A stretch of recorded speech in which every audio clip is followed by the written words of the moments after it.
Hello and welcome back to the Losses Become Gains podcast. I'm your host, Tara Accardo, and today we're digging into all of the coulda, woulda, shouldas of grief. So really this is kind of just another way of saying the guilt and regret that we might feel and experience, but these statements, I could have, I should have, I would have done or said or whatever it is differently can be debilitating in our grief. And this is something I really want to acknowledge today. And it's something that I really hope this episode will help release for you a little bit if this is something that you are really struggling with today.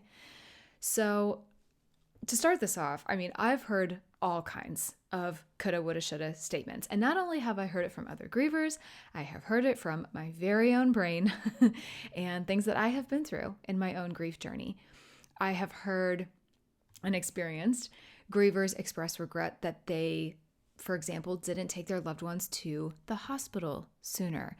People who regret that they were running an errand or going to sleep or taking a shower or getting food, whatever it was. But then in that very hour or whatever it was that they did that, their loved one died. People who believe that they should have known more or realized something sooner, known perhaps that their loved one was depressed, maybe to the point of suicide, because there are people out there I know that feel this way.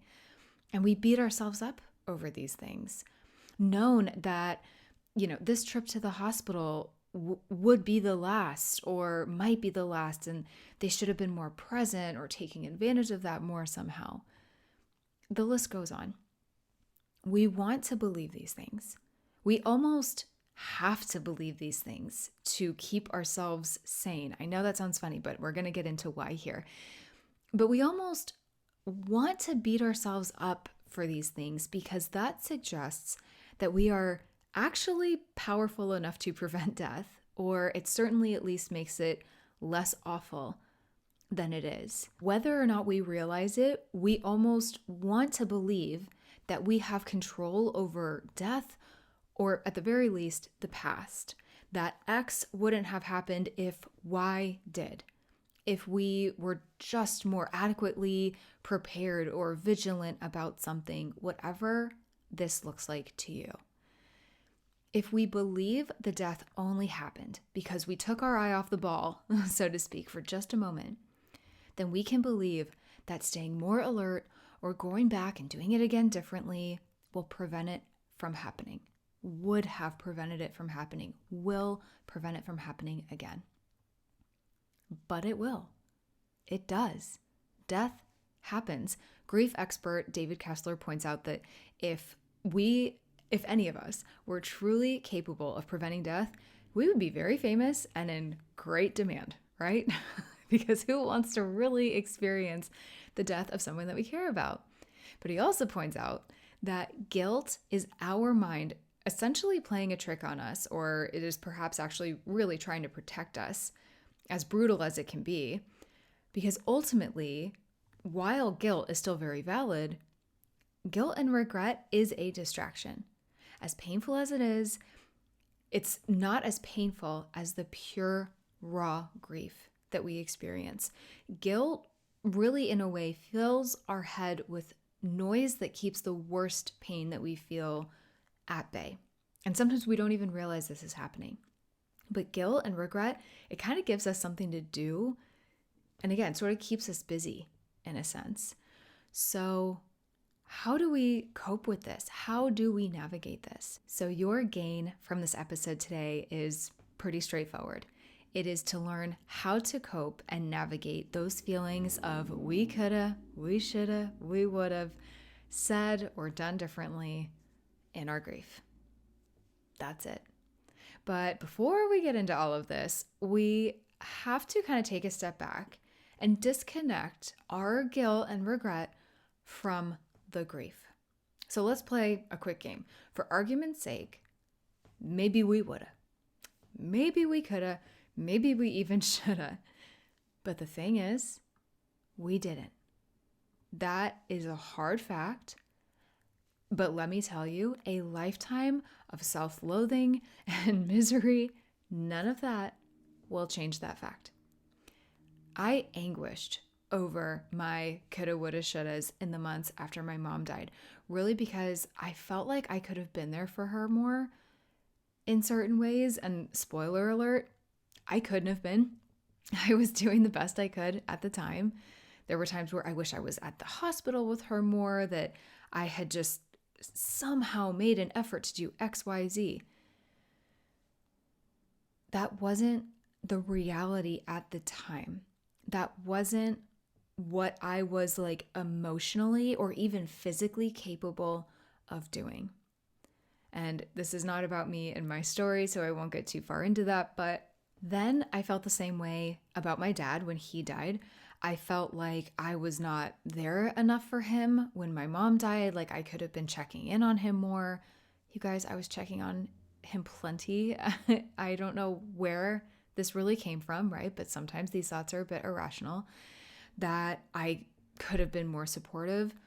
Again, for argument's sake, let's say I could have been, or I should have been here at the house with him more, or whatever it was. Can I change that now? No, he's been gone for over 3 years. And again, spoiler alert, I too was hanging on by a thread with my mom's passing. I didn't know how to navigate any of that. Like, he had never lost a wife before. I had never lost a mother before. So at the time, we were both doing everything we could. And I still had a full-time job and a boyfriend at the time and a geriatric dog and all of these things. I've talked about this on the podcast before, so I'll leave my story there. But, we have to also consider like what our environment is or was like and the circumstances going on that are present at the time that we're now feeling this guilt and regret from, right?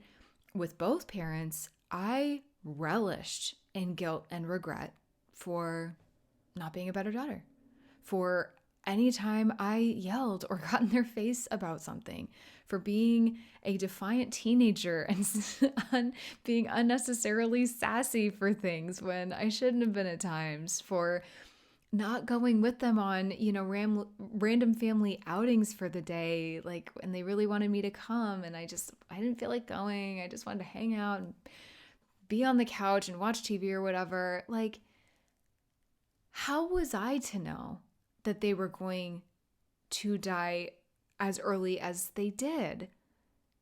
I didn't know that at the time. All I was doing was I was living my life, blissfully living my life, as so many of us do. And these are the things that we sometimes realize we took advantage of. Now that they're gone, this is so common, you guys. You've probably experienced this if you're listening to this podcast. Like, you don't know what you have until it's gone, right? And unfortunately, that most difficult lesson in life to learn that are these loved ones being gone.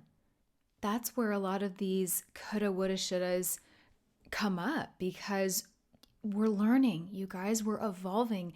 This is what grief can do for us, though. This is what it teaches us.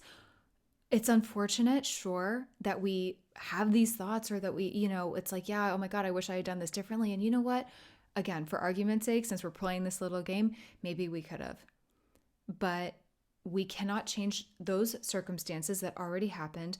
All we can do is be present and focus on the present and learn from that and do better next time. Be better humans and souls now, from now on.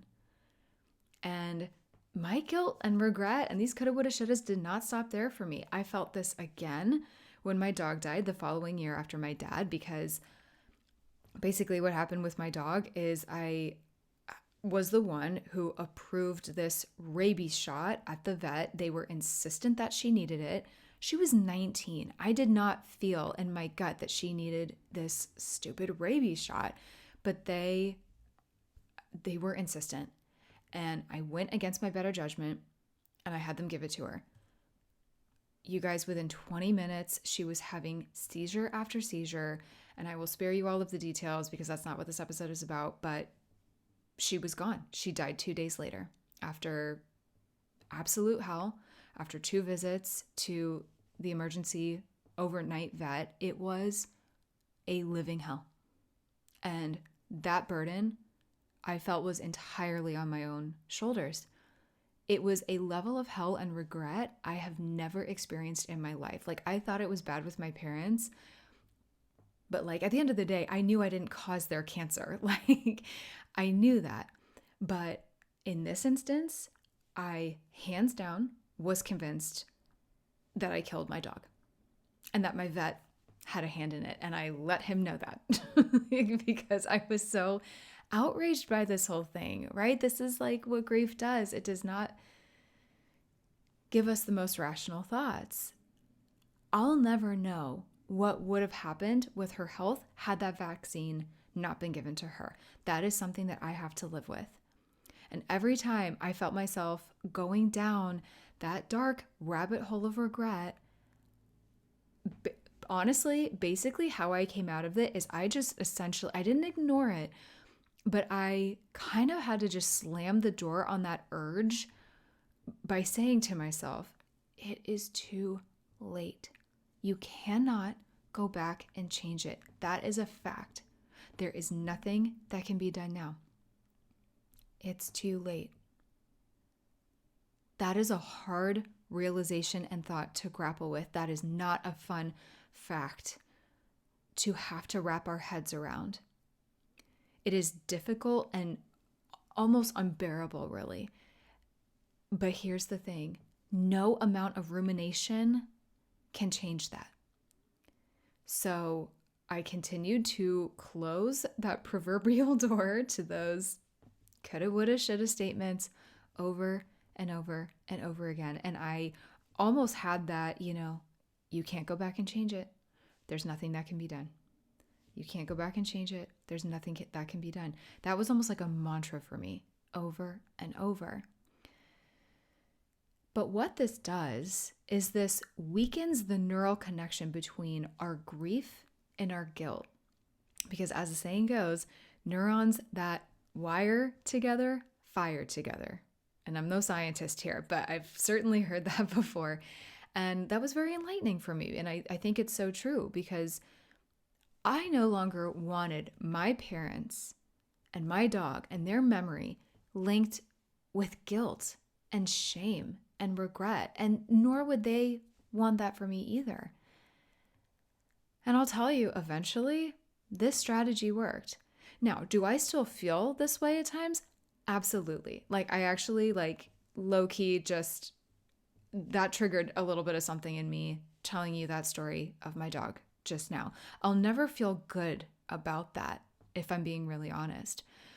But more times than not, now thoughts of all 3 of them, whether together or separate, they don't immediately elicit these feelings of, what could have been done differently. I am remembering them for the good quality parts of their life that they did live. So maybe we can learn something from this guilt. Maybe we can learn something from these coulda, woulda, shouldas. I want you to think about that for a second. Maybe we can be better people. Maybe we can be more thoughtful with our decisions and actions and listen to our gut. That is something that situation taught me. And make a note about that and act on whatever lesson you might glean here. But I think it's important to also note that sometimes there is simply no lesson. There's no lesson, you guys. Sometimes death just happens. Death happens to everyone. And like it or not, more often than not, we're powerless to stop it, even with the best of intentions. It is completely out of our control sometimes, and that is very unsettling. I want to acknowledge that. Once our loved ones are gone, they're gone. Shutting down the coulda, woulda, shouldas is not easy, though. It requires reality testing. It requires a really strong will. It requires patience. It requires a lot of things. But think about it. Isn't the loss alone painful enough? Really, why inflict more pain on yourself when it changes nothing. It changes nothing, right? So let's take yet another step back here before we get into a lot of these like coping tools that I have for you today. Why do we experience these coulda, woulda, shouldas? I just kind of alluded to a lot of this, but there's really kind of two things that it ultimately can sort of be bucketed into. Again, this is very high level today, so bear with me. But there's ultimately two reasons why we might feel this pang of guilt and regret. Number one is because we actually really did something wrong. And as much as people are quick to say something, wasn't our fault, we shouldn't feel guilty, the reality is that we all mess up in life sometimes. We make mistakes, and those sometimes have consequences. And for me, like with my dog example for a moment, like I can't help but consider that a mistake. I can't help but feel that that was me doing something wrong. But here I was trying to trust a professional. And now I'm kind of like, well, what does that guy know, right? But nobody could sit there and tell me like, oh, it wasn't your fault, she's gone, or oh, you shouldn't feel guilty. Listen, at the end of the day, I know I shouldn't. But having someone impose that viewpoint on me or be like, oh, you should or shouldn't do something, that doesn't help us either. That's not going to get us there any faster, right? Simply put, sometimes we fail to do things we wish we had done or should have done or could have said differently, whatever this looks like for you. Perhaps it's as large as a grievous error in judgment or a mistake that perhaps led to a death. It's how I feel like it was with my dog. But it could also be something as small or as hurtful that we said or something that we maybe failed to say. Maybe we're really feeling this guilt and regret because we feel like we did something wrong. But let's be very clear. Just because you feel guilty about something doesn't mean that you are guilty. That is a hard thing to wrap our heads around, I know. And there are many, many times that we as grievers are, I'm just going to call a spade, we're a bit irrational. Because let's be real, grief can make you a little bit crazy. We dissect every moment of our time with our loved one or loved ones. We consider every coulda, woulda, shoulda you could imagine.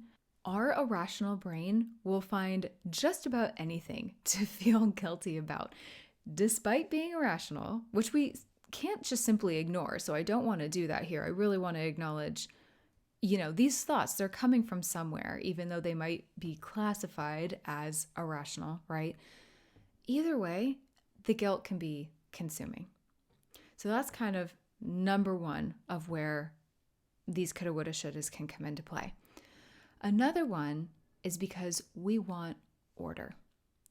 This is a big reason for why we experience guilt and shame, though as grievers, we can sometimes fail to see this connection. Without someone or something to blame, we have to accept that the universe or whatever powers that be may be unpredictable and chaotic. And as humans, I've said this before earlier, we don't love that. That does not sit well with us sometimes. If we think we could have done something differently that would have changed the outcome of a loss, that in and of itself can provide comfort that there's sort of a rational order to things, that we have some sort of control. Now, whether or not we feel good about that, we can still feel the guilt and the shame and the regret, even if there is some semblance of control there. But oftentimes, death is so much bigger than anything that we can control, right? If we accept that we never could have known or changed the outcome, we then have to accept that some things that happen are completely outside of our control too. That is really hard to do. A perception of control, however inaccurate, is often more comforting than considering that we have no control at all. And for me, this really came out in the anticipatory grief of my parents when they were both sick and on their respective declines. I wanted control in a time that felt very out of control. And that was a really complex thing to navigate. That being said, I am coming at you with some ways to cope because that is what I do best. And all of the things I'm going to talk about here have absolutely been helpful and successful for me in my own grief journey, but also those that I have coached as well. So just want to plant some seeds today, give you some things to think about, and maybe try for yourself if you haven't put some of these methods into practice yet. So number one, consider what the guilt is about. We have to take I keep saying a step back today. We have to take a lot of steps back today, apparently. We have to think about where these coulda, woulda, shoulda statements are coming from. Is it rational? Is it a little irrational? Is it about that control we just talked about? Where is this stemming from? I would highly encourage you to journal this actually and maybe write it out or even like in a voice note on your phone, because typically even more comes up for us when we really dig into this.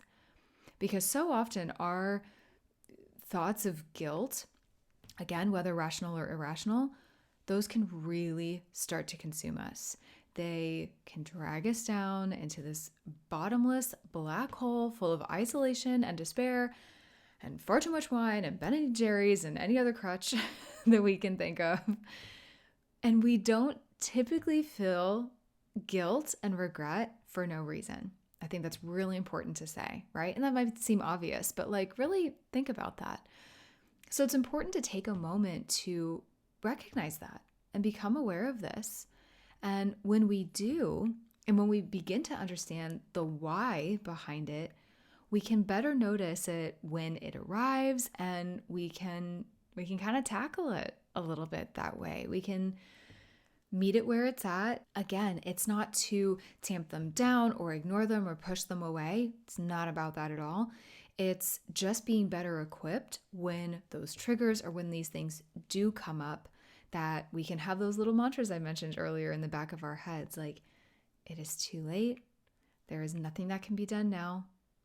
You can't go back and change it. And be honest with yourself here. If your feelings of guilt are a bit irrational, admit it.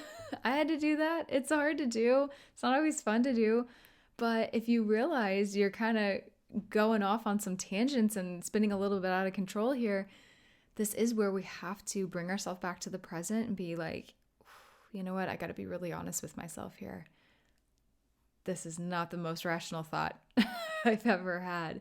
And this doesn't mean dismissing your feelings of guilt and regret. Absolutely not. It means acknowledging that although you might feel guilty, you may not actually be guilty. Some common examples are acknowledging that you did the best you could with the information you had at the time. That is certainly something I've had to say to myself, that you couldn't predict the future. There were many other factors at play other than just your behaviors. You know, sometimes it's not all about us, but as humans, we tend to make it about us, and so much more. So being honest with yourself about your guilt is important, and accepting that our grief, this guilt, this regret that we're feeling in our grief is sometimes irrational, that can be helpful.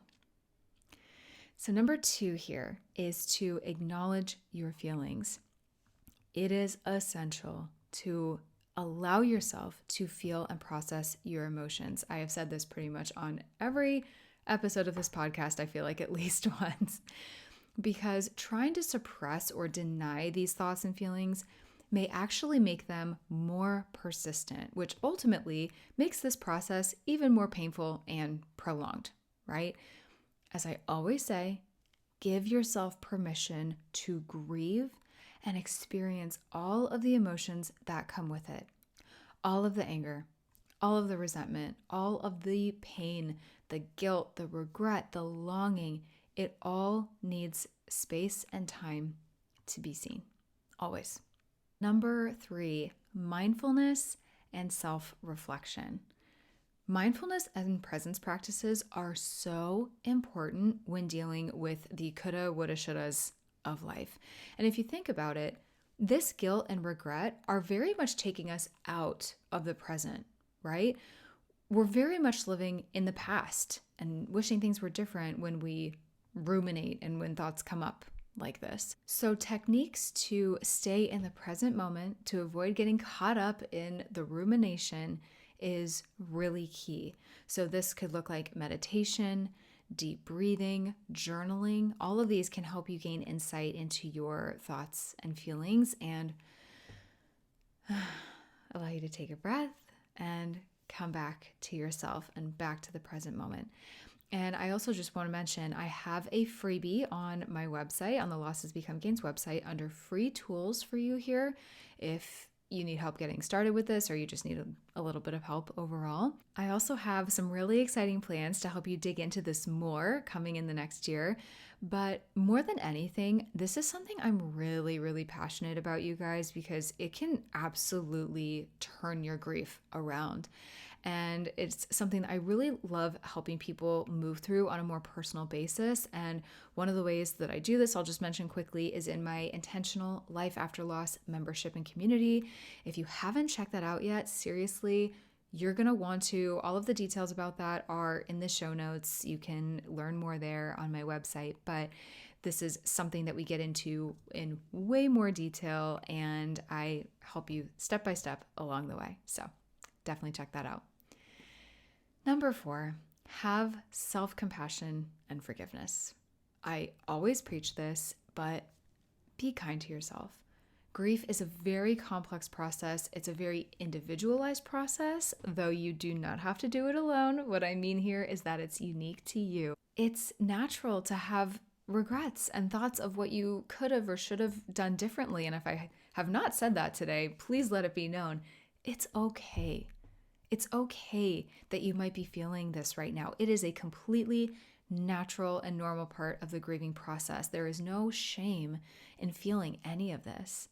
But I just want you to remember, as we mentioned earlier, sometimes we're doing the best that we can with what we're equipped with the information and resources and life experience that you had at the time. So if you don't know this already, please hear me now. It is time to forgive yourself. My friend, forgive yourself for any perceived mistakes or actual mistakes that you might have made. Any regrets. Remember that you are human.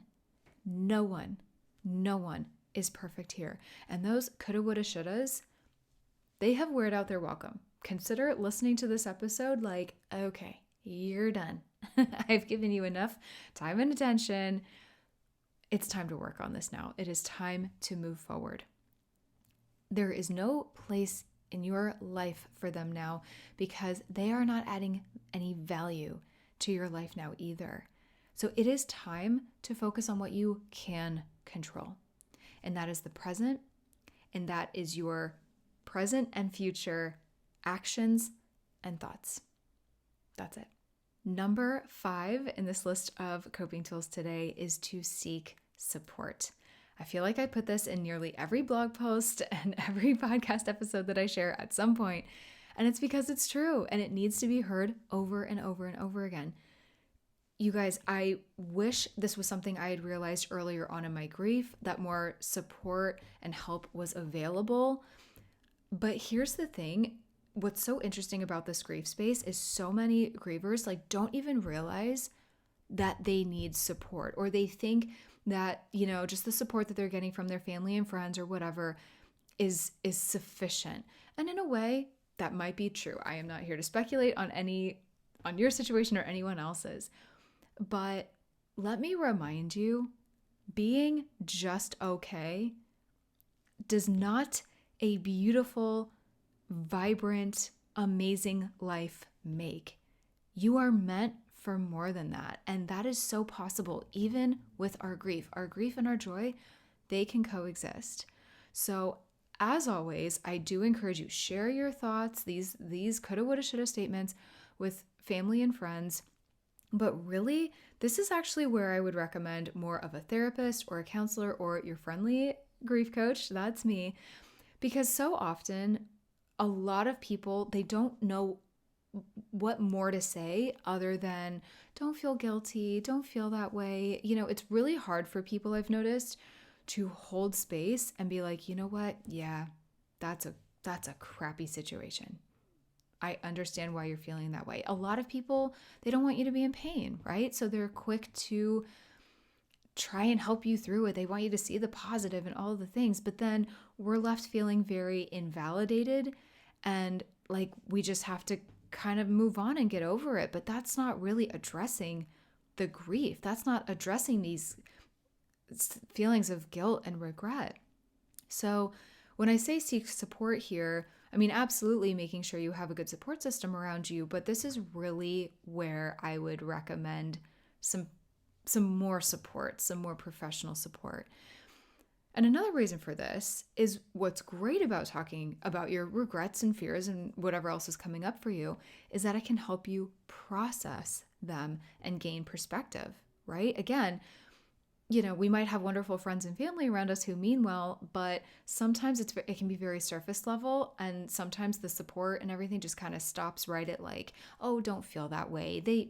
Your loved one, they wouldn't want you to feel that way. But we're not really resolving anything there. So a trusted person, a trusted professional can take that a step further and dig into it a little bit deeper with you, because this is one of those things where we really have to get to the root of it to start feeling better.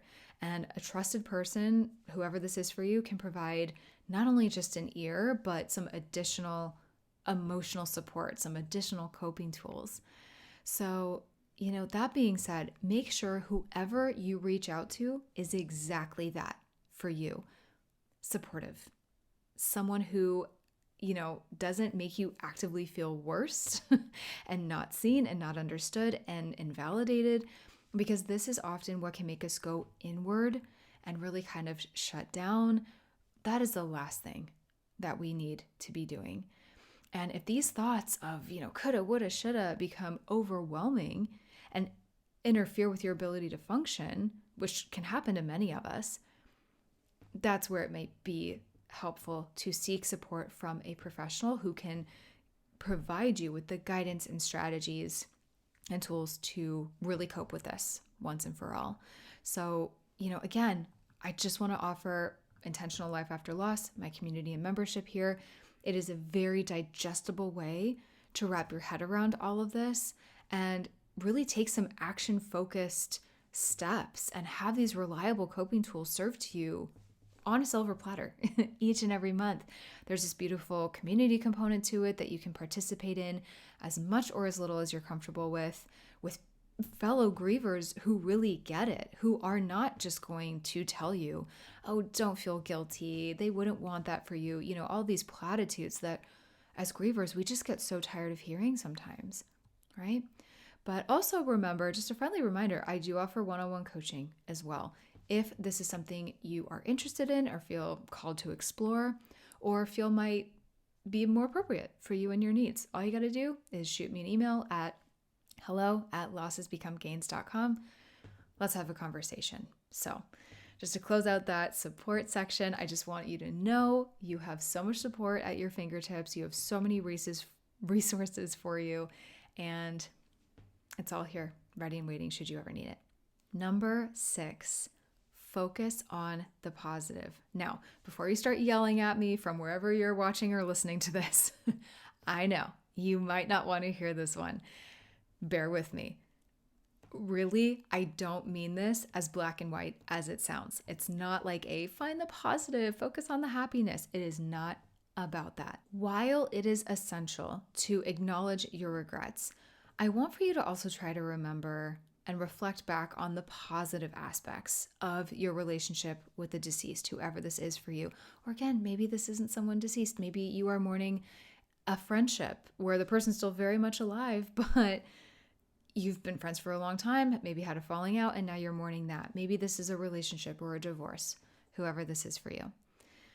Maybe it involves reflecting back on the good times that you've shared with them, which I know can be very painful, but maybe even acknowledging and celebrating their life and the moments that you did share together, but ultimately coming back and understanding that that is now over. That is not your present and that is not your future. But understanding that that does not mean that we then have to feel hopeless, right? Because think about this. In addition to giving time and attention to our loved one who is no longer here, there's so much opportunity to look around you and in your present too. What positive, beautiful things are making up your life right now? There has to be something, hopefully, one thing. This can be as simple as your morning cup of coffee, maybe some birds chirping outside, maybe you getting some fresh air, just feeling the sun on your face, whatever this is, eating your favorite chips and watching your favorite movie. Okay? I mean, nothing is too big or too small.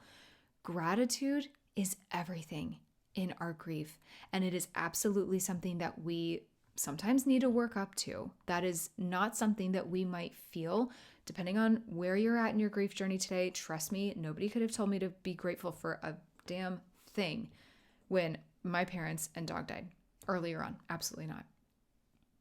But now, being a little bit further removed from it, I assure you, it's there. And I also just want to mention something kind of interesting here. There is something called thought stopping, and it is a technique with some mixed reviews in the mental health crowd from what I've heard, but I just want to present this here. The idea is that when you notice a negative thought taking over, for example, guilt, make a conscious effort to stop and replace the thought. Now, I just want to mention here, I know I've said in this episode today, and I very much stand by this, that I don't want you ignoring this. I don't want you tamping things down. So don't misunderstand me here. Though it might not be quite this simple and straightforward, there is value in having a positive thought ready and available to balance out these negative or like guilt-ridden thoughts that you might experience. Hopefully that makes sense. Hopefully you can discern the difference. It's not ignoring. It is allowing this, let's say, negative thought to come in. You realize it's here. You're like, oh, okay, you're back, right? But building up sort of our arsenal of positivity, building up our toolbox of mantras or positive thoughts, or just being able to soak in the beauty around us, to be like, okay, you know what? I see you. I hear you, negative thought, but I counter you with this positive thought, whatever this looks like for you. So for example, if you are feeling guilt that you are not there at the moment that your loved one died. Hi, I have been there. That was me with my dad. When that thought comes up, be prepared with a thought about the many times that you were there. That is verbatim how I was able to move past some of the regret that I felt in not being there for my dad's death and trying to grapple with him dying alone versus my mom, whose death I was there for. Number 7, determine what you have learned. Yes, my friend, guilt and regret often teach us something, whether we care to believe that or not, whether or not we realize that yet. But it can be something about ourselves, something about the world around us, the people around us, things we would do again, things we wouldn't do again. We can learn and grow from almost any emotion or experience. So take some time to consider what your loss and these resulting coulda, woulda, shouldas have taught you. Is it to be more open-minded, to have more patience, the importance of being present and mindful? Is it gratitude? I would love for you to journal on this and see what comes up for you. And I also just want to mention here, speaking of journaling, remember, if you did not know this already, that my Losses Become Gains daily journal is available on Amazon, and it is specifically designed for grievers by a griever. That is me, yours truly. And it really helps you tap into all of this and so much more. Highlights of your day, things to be grateful for, kind of tracking your grief. It's such an intentional, amazing tool, you guys. I really hope you check it out. It's linked in the show notes here for sure. It's on the website, all the good things. And it's really just an amazing daily practice, and it takes just minutes to do. So I know how journaling can feel. It can feel very overwhelming. I wanted to take the guesswork and all of this intimidation out of it. So if you haven't gotten yours already, or if you have not seen this before, definitely go check it out. Number 8, take action and set some goals. Despite any coulda, woulda, shouldas, you can use these feelings ultimately to help others around you. And what you do may come out of the things that you've learned, like we just talked about. So, for example, whether it's educating others so they can avoid the mistakes that you are now feeling guilty about, right? Raising awareness about perhaps a cause of death, anything from like heart disease to substance abuse to suicide, certain types of cancer. That is something I have certainly done with esophageal and prostate cancer in my own community. Encouraging others to talk with their family or loved ones about end-of-life wishes. I know that is not a fun topic, but it is so, so important. Whatever it is, you can use your experiences to help guide and support other people, and that is such a beautiful gift, right? And it is not something that you can truly speak to unless you've been through it. That is like, if you know that and you are a griever and you're listening here, you know that better than anybody, right? And additionally, your regrets can be used as motivation to make positive changes in your life. It does not always have to be doom and gloom here, right? And listen, this doesn't always feel possible or even palatable in our grief. So if you are feeling resistant to this right now, I hear you. Don't push this on yourself. You really can't push this on yourself. But I do always plant the seeds, as you know, if you are a listener here. But I also just encourage you to challenge yourself a little bit. And my ask here today is to just consider how you can honor your loved one by living in a way that aligns with their legacy and what they brought to the world and their values, but moreover, your own. Because this is about you at the end of the day. And believe it or not, goal setting can actually be really fun and very inspiring. I love to do vision boards. I have various Word documents for myself. I mean, it's something I'm kind of addicted to. I get really into it. And I'll just note, this is something that we dig into more in depth in my membership and community that I mentioned earlier. I help walk you through this. We really work on not only the grief, but okay, what does this day-to-day look like now? And then, that is my role as a grief coach. It is to help you through the present grief, but to also look ahead a little bit and how to even grapple with moving forward. Because as grievers, goal setting and this planning and looking ahead, this is a more difficult and complex process than it might be for someone who is doing this who has not seen some serious loss, right?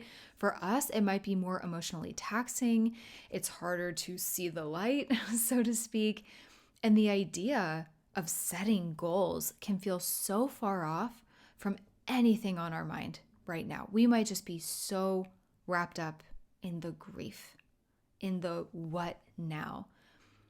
But that's exactly it. That's the point. And I have to tell you, this practice can be absolutely revolutionary in your grieving process. So it is not one that you should ignore. And I am here to help you not ignore it. In fact, I'm here to help you through it and walk through it with you. But it is ultimately a process that we do have to just do when we're ready. And we can't force it, but we can certainly challenge ourselves a little bit. So that's all I want you to do today. Number 9 is to create a legacy. I love this point so much because any excuse is a good excuse to honor our people, of course. So I want you to just use this as an opportunity to discover meaningful ways to remember and celebrate their life. This could include creating a memorial, starting a scholarship maybe, participating in activities they enjoyed, maybe picking up a hobby that they enjoyed or something that you did together. Well, I know this can be very painful to do a hobby like this. Again, I've been there, I know, but all in due time, as always, whatever this looks like for you. And remember, there could be some trial and error here. That's okay. Just embrace the process. That's it. Take it a day, a moment at a time. There isn't a practice we need to put pressure on ourselves to do here. It's more about just making the gesture and making that feel good for us. Bottom line, our loved ones are no longer embodying this physical being we're in.